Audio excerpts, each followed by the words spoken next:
So as we begin to bring the energy into a quieter place, a more receptive place, just let your body and your consciousness settle a little bit in this moment. And take a breath.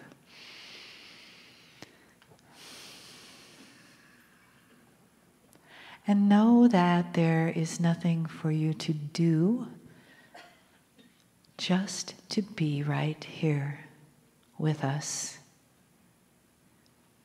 with the beautiful energy of love and family. And let yourself feel the blessings in the room that you create, that we create together. Feeling the energy of the cosmos coming in through the crown of your head and just settling for a moment in your heart, saying hello. And then moving through your body, down your legs, into your feet, connecting with our beautiful Mother Gaia, right here, right now in this room. And letting yourself just find the stillness of that connection between heaven and earth. And in that stillness is that beautiful heart of yours, that space where your breath lives, where your light lives, where the softness of divine love always lives for you. Even when we forget, it's still there waiting for you to take another breath and move through your body, your consciousness, into that place of receiving divine love. Greetings, dear ones. I'm Kryon of Magnetic Service. Take a moment and honor that which is here. I would not tell you things that are not so. There is a maturity of awareness that is in the room, that lays upon you like a blanket of benevolence, as it honors the role of the old soul in the future. And what we are going to speak of in these short moments has been spoken of many times through the years. And we're going to give a summation of it today, pulling it all together. In this particular year, the year of 2, we call it year 2 because it is the second year of acceleration of the new energy. The first year being 2014, this being the second. Things are beginning to shift on the planet dramatically. Unexpected things to your psyche are before you. We have told you not to despair, do not worry, that it is part of a recalibration of everything. And we've asked you to see and feel the benevolence of God in all of it. And then there are the instructions for you. Old soul, you are beginning to recalibrate how you feel about God. What follows should have a title. And humans love titles, so we will call it Accelerated Awareness, the Rise of Spiritual Common Sense. It is time for you to finally understand and separate in a mature way the consciousness of the Creator versus the consciousness of a human.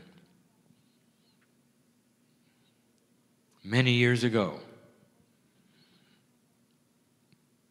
I told my partner to write a book called Don't Think Like a Human. To this day, the title is catchy, and many agree that this would be nice.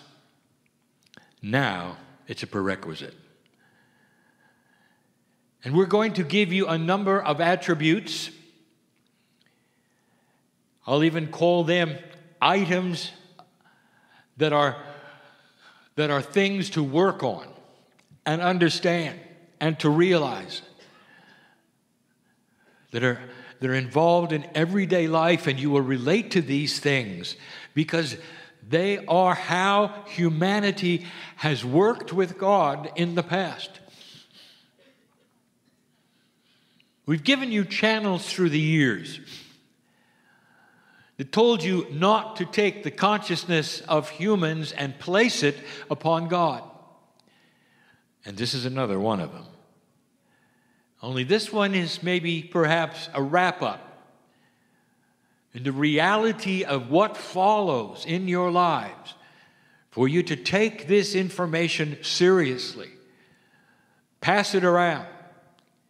Give others the information, perhaps by having them read or listen to these words as we discuss a beautiful, beautiful system.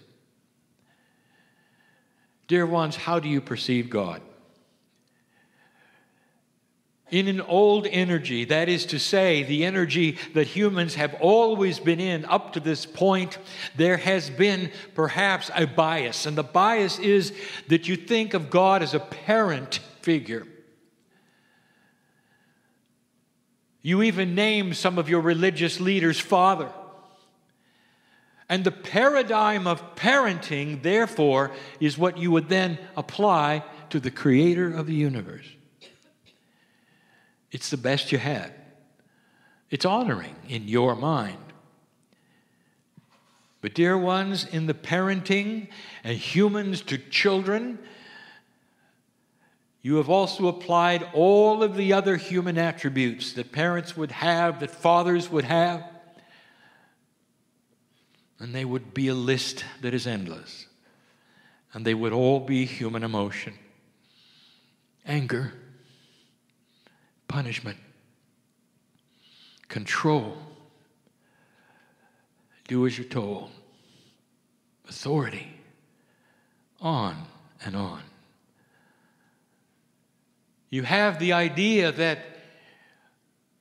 God is the shepherd and you are the sheep, and this has been used over and over in a very benevolent way of how you should then see the Creator of the universe. The father syndrome. It's the first one we tell you to break. Break. Break. There is no relationship like parenting when it comes to the Almighty. You are family, but we are not parents.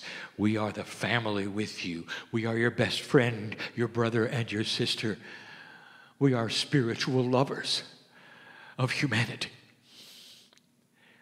There is no anger. There is no punishment. There is no punishment. Dear ones, your life here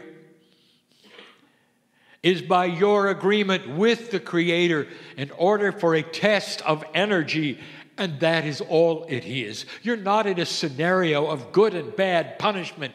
All of the things that humans do with humans. It's not what God does. How can we then show you or tell you? Can you understand the statement, the Creator of the universe is not a human? Does not have human consciousness, does not have human nature, therefore does not have anger, does not have punishment, doesn't want to control, and you're not sheep. Could it be any clearer? The closer you get to the source which is inside you, which is God, the more you will feel this arrangement we have. One single hand reaches out to you that is the Creator and is all that is, asking you to take it, not so you will be controlled as sheep, but so you'll be included in the creative source. The closer you get through your higher self to that which is this creative source, which you call God, the stronger influence of compassion you will have on this planet. Like the masters that came before you, who were not angry and who did not punish and did not want you to be sheep. That's number one. Could it be any clearer? To change the paradigm of the relationship to the part of you which is creation.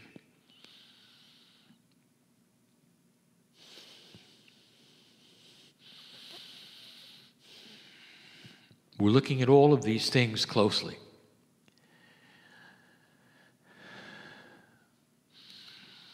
And we have so many of them.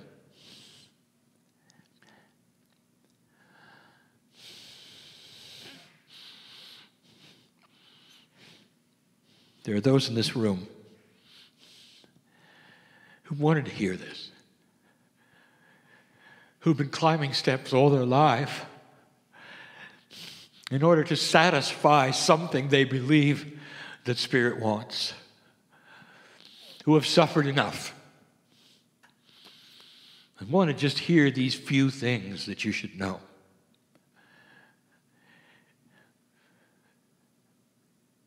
Dear ones, there is no hierarchy. Could it be that there is nobody in charge? It is a human attribute. Don't you understand this? In order for you to group together and accomplish anything, there's a structure. It's human. It's everywhere. There's always somebody in charge. Always. No matter where you go, no matter what you do, even the hermit in the field, somebody owns the field. Someone's in charge. Somebody has to be there. Even in the middle of the ocean, someone's in charge. You'll say, well, now it is Neptune. Now it is Mother Nature.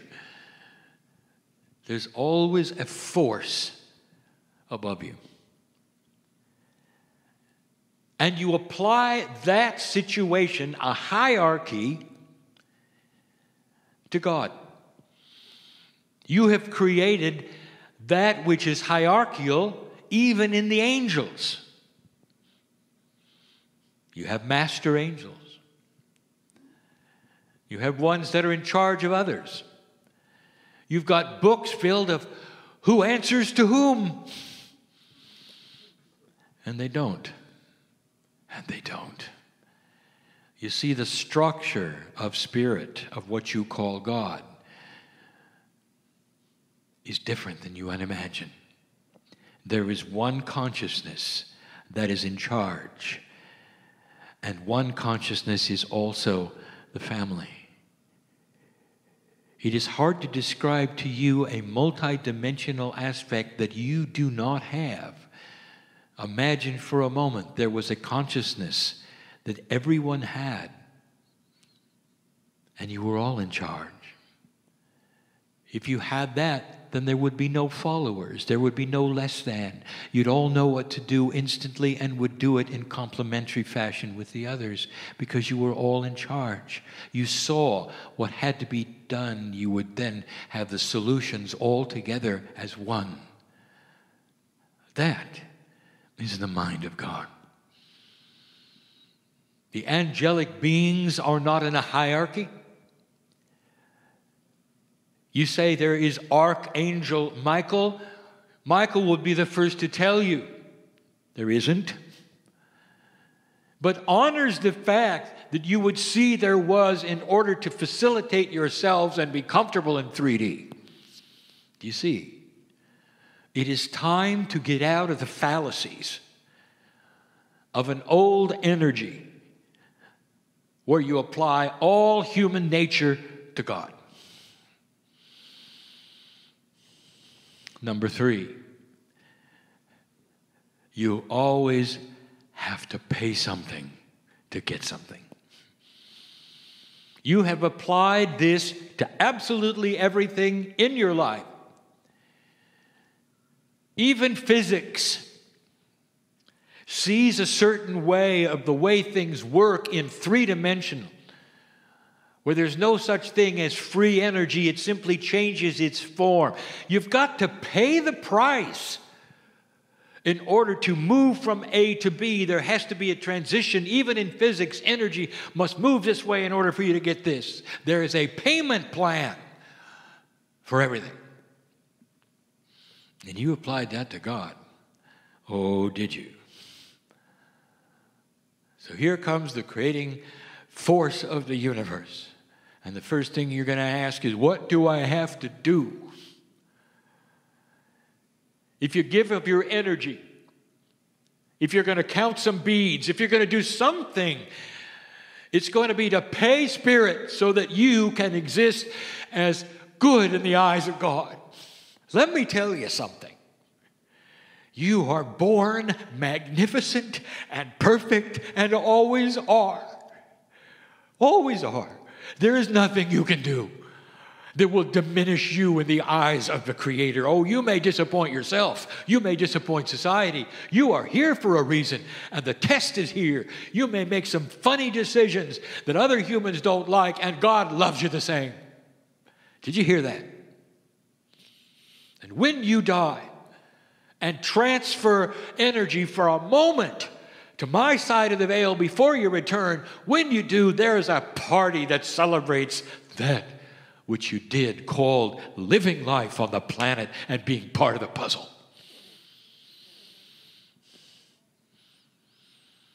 Everyone, from the minister to the one in prison. Do you hear me? And this does not compute, does it? It doesn't work for you. Anyone listening to my voice, I'll tell you, you say, there has to be a punishment, a payment. You have to pay to get something. No, you don't. You arrived on this planet on purpose, and you didn't pay anybody to get here. And it wasn't a punishment. Why do you assign negative and positive energies to everything that happens? And you do. That is human nature. Every single organization that is spiritual, including this one, if you want to call it an organization, it's an organization of consciousness, has that in it. There's got to be something you must do to have the favor of God. And then you ask, am I doing it right? Oh, yes, you are. By being in the chair and loving God, you're doing it right.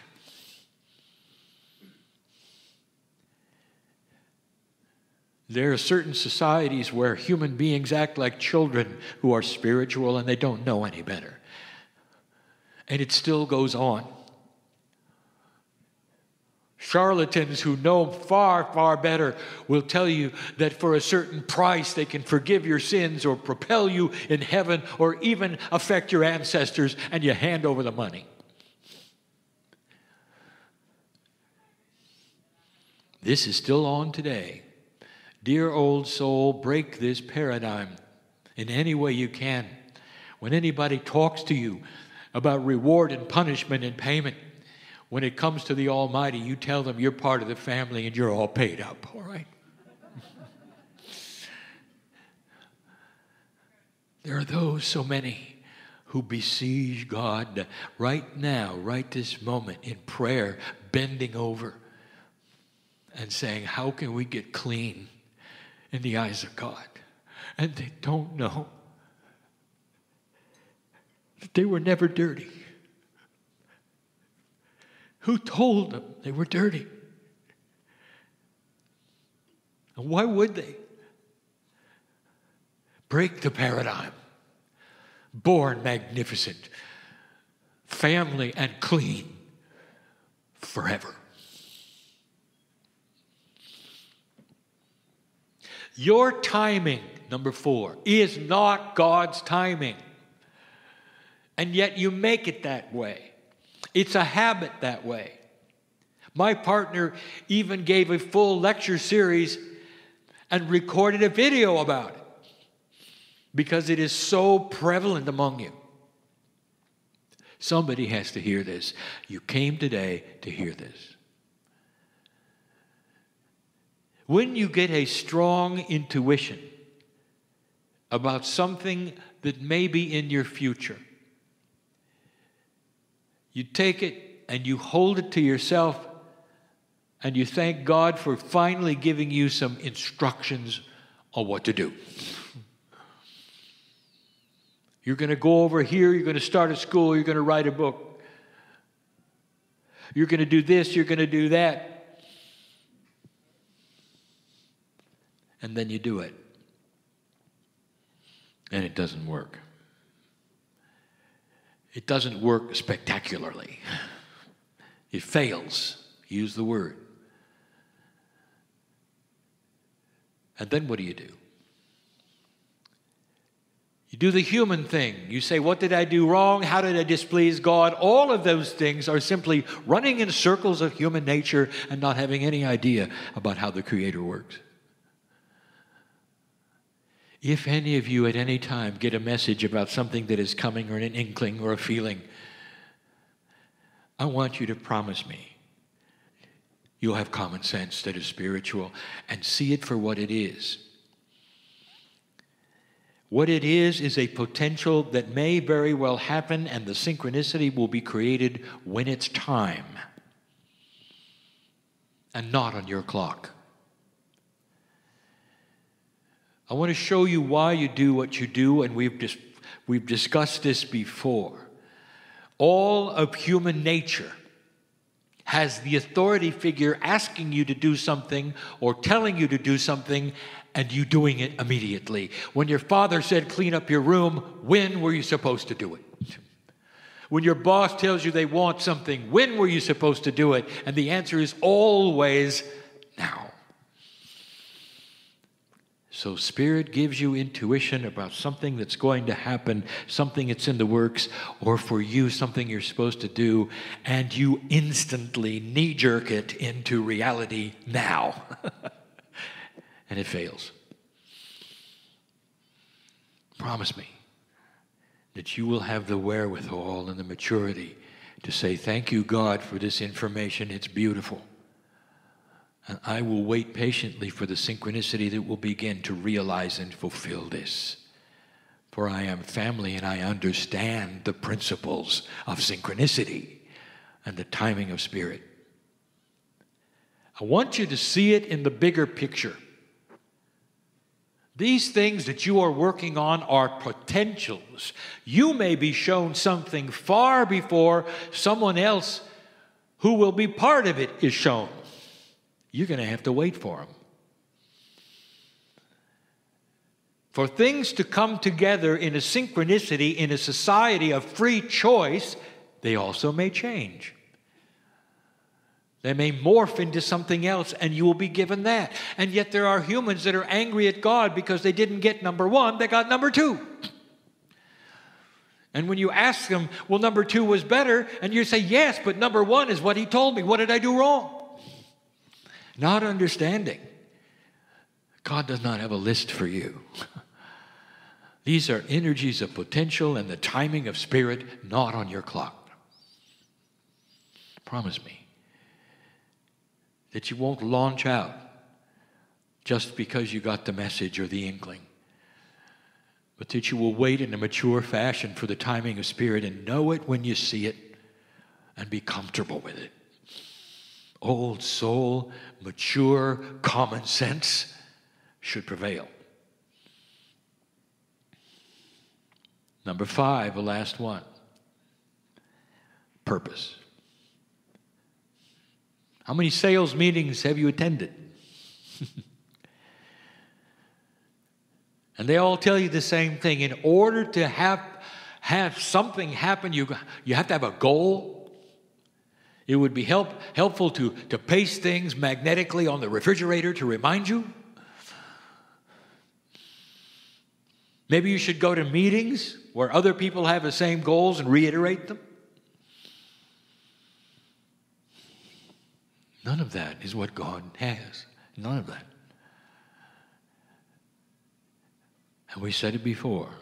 Your purpose on the planet has nothing to do with your works. Did you hear that? There are sayings that some of you have heard all your life. By your works will you be known. Let me tell you another saying. By your magnificence on the planet will you be known. Which is you in the chair listening today. How about that? By your magnificence of being a human and going through this will you be known. Not by what you do while you're here. The magnificence of the old soul will be increased even more through compassionate action, and we have said that. That's what you're here for. If you really want a goal, I will give it to you. Compassionate action. Live like a master. And you will say to me, it's hard. And I will say to you, that's why we call you light worker. It's hard. It is. You have the maturity and the life experience on this planet to achieve all that you set out to achieve. In this life and others that you will live, by your magnificence will you be known as those who will create peace on earth and take it into ascension eventually. That's how we know you, family. By your name in lights. Your name sung in the light form. That's how we know you. And that's real different from having a goal. All of the things that we have given you this day are things of human nature pasted upon the countenance of God. And it would include almost every single one of the structures of that which is spiritual in any organization on the planet. And we ask you to change it. And when you begin to do this, dear ones, you're going to find an increase in love, benevolence, understanding, and peace. You realize there's no more steps to climb to please God. All you have to do is open the door and take the hand of the family that you are. Could it be simpler? Dear ones, this is the message. Profound, complete. And so it is.